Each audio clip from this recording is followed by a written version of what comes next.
రెండో రోజు వద్దాము. నిన్నటిది ఒకసారి రివైజ్ చేసుకుందాం. C A D G Q oh.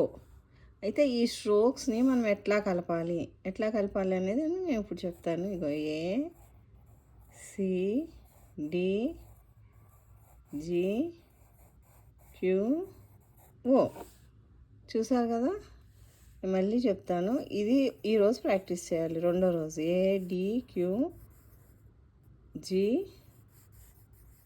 Queue O. ఓకేనా?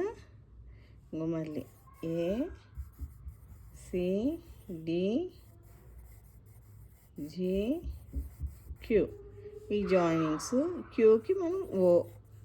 ఓకే, సో డే 2 మనము ఇది మనం నేర్చుకుంది. ఒక పేపర్ మొత్తం రాయండి. ఇది ప్రాక్టీస్ చేసి జాయినింగ్ కూడా వచ్చేస్తుంది. ఏంటి బోరింగ్ ఎప్పుడు ఇవేనా అని మాత్రం అనుకోకండి. మీరు నిన్నే స్టార్ట్ చేశారు, ఇది రెండో రోజు. మనకేంటి అంటే ఇది మనకి ఫౌండేషన్ లాంటిది. ఈ జాయినింగ్స్ ఇవి బాగా వచ్చినాయి అనుకో, వర్డ్స్ తొందరగా వెళ్ళిపోతాయి, వచ్చేస్తాయి, బాగా తొందరగా రాసేస్తారు. థ్యాంక్ యూ మా.